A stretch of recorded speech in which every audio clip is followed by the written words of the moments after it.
As we visualize this worldwide meeting, we are reminded Quand that nous there regardons cette réunion mondiale, ça nous rappelle qu'il n'existe nulle part d'ailleurs d'événement comparable à ce rassemblement. Le but de la session de la prêtrise de la conférence générale est d'enseigner aux détenteurs de la prêtrise quelle sorte d'hommes nous devons être et de nous inspirer à atteindre cet idéal. Au cours de mes années dans la prêtrise d'Aaron à Hawaï, il y a un demi-siècle, et pendant la mission en Angleterre, nous nous réunissions dans les églises et, avec un effort intense, nous écoutions la session de prêtrise à l'aide d'une connexion téléphonique.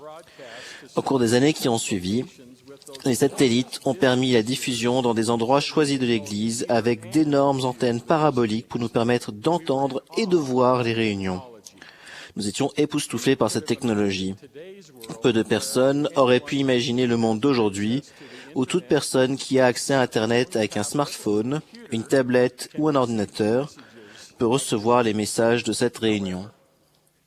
Cependant, cette possibilité accrue d'accéder à la voix des serviteurs du Seigneur, ce qui est la même chose que la voix du Seigneur lui-même, a peu de valeur si nous ne sommes pas prêts à recevoir la parole et à la suivre.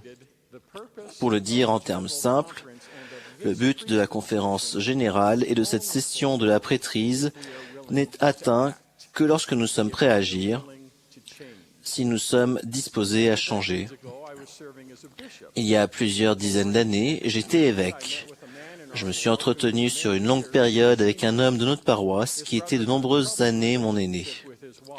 Ce frère avait une relation compliquée avec sa femme et s'était éloigné de ses enfants.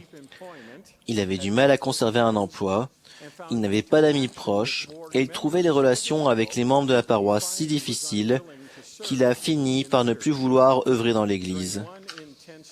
Au cours d'une intense discussion sur les problèmes de sa vie, il s'est penché vers moi et pour conclure nos nombreux entretiens a dit « Frère, j'ai un mauvais caractère et je suis simplement comme ça. » Cette réflexion m'a laissé pantois ce soir-là et me hante depuis lors. Une fois que cet homme a eu décidé, une fois que nous décidons que nous sommes comme ça, nous renonçons à notre capacité de changer. Nous pourrions aussi bien hisser le drapeau blanc et déposer les armes, accepter la défaite et nous rendre. Nous avons perdu toute perspective de victoire. Certains parmi nous pourraient penser que ce n'est pas leur cas. Nous démontrons probablement chacun par au moins une ou deux mauvaises habitudes que c'est comme ça que nous sommes. Eh bien, nous sommes réunis dans cette session de la prêtrise parce que la personne que nous sommes n'est pas celle que nous pouvons devenir. Nous sommes réunis ce soir au nom de Jésus-Christ. Nous sommes réunis avec l'assurance que son expiation donne à chacun de nous la capacité de changer, quelles que soient nos faiblesses, nos infirmités et nos dépendances. Nous sommes réunis avec l'espoir que notre avenir peut être meilleur, peu importe notre histoire. Quand nous participons à cette réunion avec l'intention réelle de changer, l'Esprit a un accès complet à notre cœur et à notre esprit. Le Seigneur a révélé au prophète Joseph, « Il arrivera que s'ils font preuve de foi en moi, et souvenez-vous, la foi est un principe d'action, je déverserai mon esprit sur eux le jour où ils s'assembleront. » Cela veut dire ce soir. Si vous pensez que vos difficultés sont insurmontables, laissez-moi vous parler d'un homme que nous avons rencontré en 2006 dans un petit village, dans la région de Hyderabad en Inde. Cet homme était l'exemple même de la volonté de changer. Apparao Nulu est né dans l'Inde rurale. À l'âge de 3 ans, il a contracté une polio qui l'a physiquement handicapé. La société dans laquelle il vit lui a enseigné que son potentiel était gravement limité. Cependant, jeune adulte, il a rencontré les missionnaires.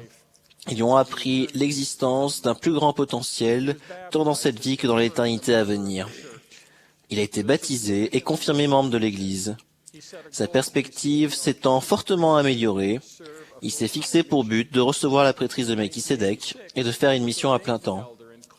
En 1986, il a été ordonné ancien et appelé à servir en Inde.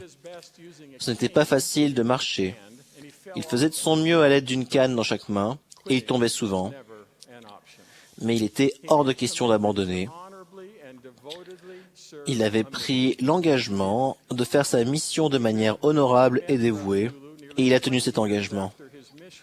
Quand nous avons rencontré frère Nulu près de 20 ans après sa mission, il nous a chaleureusement accueillis au bout du chemin et nous avons emprunté un sentier de terre battue, chaotique, vers la maison de 2 pièces qu'il partageait avec sa femme et ses 3 enfants. Ce jour-là, il faisait extrêmement chaud et humide.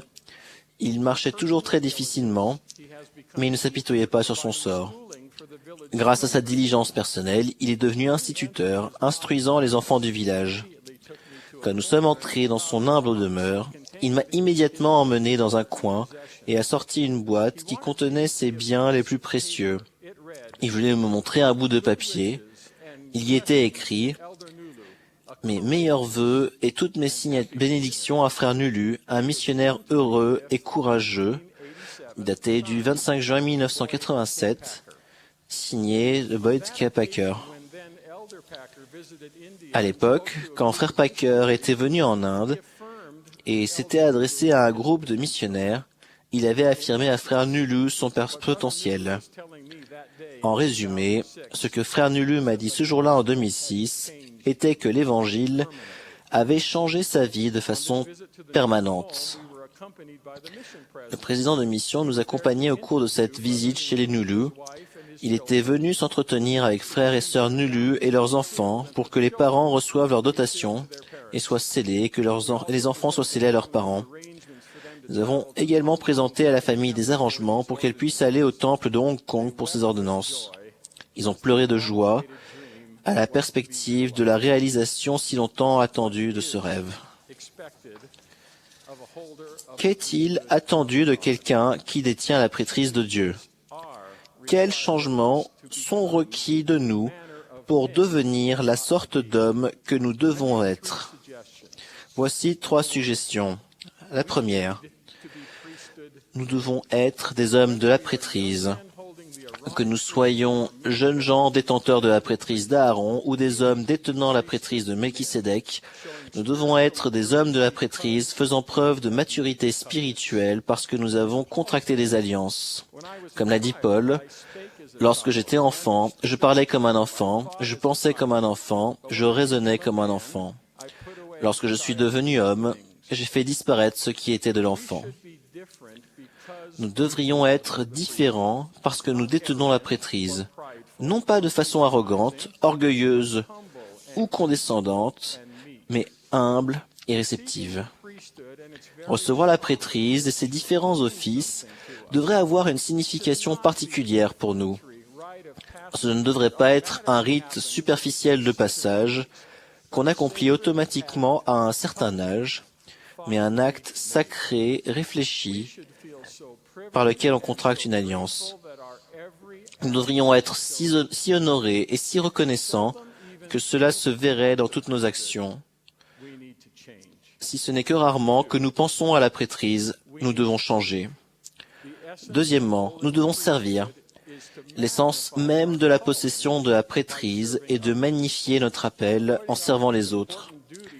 Éviter notre devoir le plus important de servir notre épouse et nos enfants, ne pas accepter ou remplir passivement des appels dans l'Église, ou ne pas nous soucier des autres, sauf si ça nous arrange, ce n'est pas la sorte d'homme que nous devons être. Le Sauveur a déclaré, « Tu aimeras le Seigneur ton Dieu de tout ton cœur, de toute ton âme, de toute ta pensée et de toute ta force. » Et plus tard, il a ajouté, « Si tu m'aimes, tu me serviras. » L'égoïsme est l'antithèse de la responsabilité dans la prêtrise, et si c'est un trait de notre personnalité, nous devons changer. Troisièmement, nous devons être dignes. Je n'ai peut-être pas la capacité de frère Hollande quand il a dit au cours d'une session de la prêtrise il y a quelques années, Je vais rapprocher mon visage du vôtre, nez à nez, avec juste assez de feu pour vous roussir les sourcils. Mais mes chers frères, nous devons nous rendre compte à quel point les pratiques communément acceptées dans le monde étouffent notre pouvoir dans la prêtrise. Si nous pensons pouvoir flirter avec la pornographie ou désobéir à la loi de chasteté, ou être malhonnête sous quelque forme que ce soit, sans que cela ait un effet négatif sur nous ou sur notre famille, nous sommes dans l'erreur. Moroni a dit, « Veillez à tout faire avec dignité. » Le Seigneur nous a enseigné avec puissance, et je vous donne maintenant le commandement de prendre garde à vous-même et de prêter une attention diligente aux paroles de la vie éternelle. S'il existe des péchés non résolus qui empêchent notre dignité, nous devons changer. La seule réponse complète à la question posée par Jésus-Christ, « Quelle sorte d'homme devriez-vous être ?» est celle qu'il a donnée de façon succincte et profonde, tel que je suis. L'invitation à aller au Christ et à être rendu parfait en lui exige et nécessite un changement. Dans sa miséricorde, il ne nous a pas laissés seuls. Le Seigneur a dit, « Si les hommes viennent à moi, je leur montrerai leurs faiblesses. Alors je rendrai fortes pour eux les choses qui sont faibles. » En nous appuyant sur l'expiation du Sauveur, nous pouvons changer.